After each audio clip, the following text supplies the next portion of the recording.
Hi, I'm Amanda. I'm a reading interventionist, and I help people who help people learn to read. Enjoy the lesson. Hello. Today we're going to talk about directionality as it pertains to recognizing letters and learning letter sounds. Now, most of us have the ability to see a three-dimensional object from more than one position and still recognize it without it having to be exactly the same way that we learned it.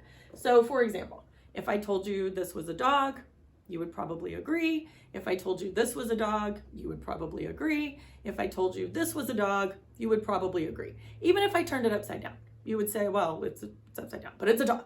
You could still recognize that it's a dog. Now, some people, though, have an exceptional ability to hold very complicated three-dimensional objects in their mind and see all of the different sides of that object at the same time, maintaining that it is still the same object. And that's a wonderful skill. We do not want to squish that skill at all. It's very useful in many industries: design, architecture, engineering. Wonderful skill. It can, however, cause some problems whenever kids are learning to read, because we are manipulating different shapes and giving them different identities and different sounds. So for them, it would be the same as if I said, this is a dog, and a dog says ruff, and this is a cat, and a cat says meow, and this is a pig, and a pig says oink, and this is a cow, and a cow says moo. Now, if I broke this animal in half, this would be a rooster, and a rooster would say cock-a-doodle-doo. And the other part of this animal would be a fish, and a fish says bloop, bloop, bloop, right? All right, that's crazy talk, and if I said that to you, you would say, okay, crazy lady, that's enough out of you. But that same sense of chaos and betrayal that you feel when I tell you all of those things that are clearly not true is the same sense that our children feel when we introduce a lot of the letters, because they're made of the same parts. So, for example, if I took a circle and a long line, and I said, okay, well, this is a B, and a B says B, and this is a D, and a D says D, and this is a P, and a P says P, and this is a Q, and a Q says Q.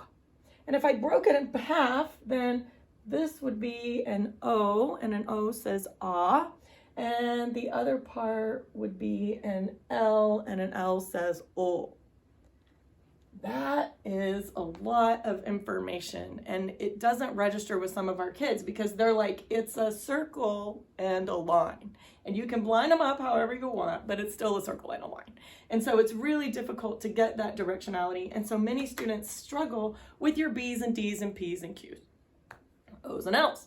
That it's all the same components. So the brain structure that they have is wonderful. It's a great skill. We just have to break this particular part into pieces and teach it. So the first thing I would say is that you have to teach it. You can't just throw all of this at them and they grasp it. So we're going to break it down into different parts. Because the letters we are talking about here are made of a circle and a line, I looked around my house and I tried to find some things that were a circle and a line. So I found a roll of tape, and I found a ruler. So here's my circle and my line. Now, whenever we teach letters, we always have to have a baseline, because letters don't just exist out in space somewhere. It depends on how they're positioned on the baseline as to what they are. And I would slow it down and introduce one at a time until I was sure they got it. And then I would show them how to transition from one letter to the other and the differences between them. And this is not going to happen overnight. This is going to take some time. And that's good. That's good. We like that we learn things over time. So let me give an example. If I wanted to teach letter B, I would start with my baseline, and I would say, okay, a letter B has a long line that sits on top of the baseline. Then there is a circle after it. That is a B. Long line, circle, B. It says B. B. Long line, circle, B. B. Let them trace it with their finger. Let them draw it with their pencil. Let them make it with these parts over and over and over again until you're sure that they've got that. Then you can say, okay, I think you know that long line, circle, B, buh, you got that. So today we're going to try to change it a little bit. We're going to take this long line and we're going to move it all the way down below the baseline like this. And so this time we have long line all the way down, circle, P, P, P, P. Long line all the way down, circle, P, P. And then when you feel like they've got it together, then you can ask them, okay, so let's see if you know these two, right? Let's try the one that goes above. My ruler's stuck.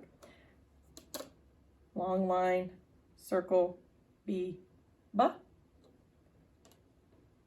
Long line, all the way down, circle, P, P. Okay, and so once they have that down, then you will be able to move on then to your D and your Q and do those the same way. And eventually, as they learn those, they will learn how to create them, how to write them, how to read them. I hope this helps.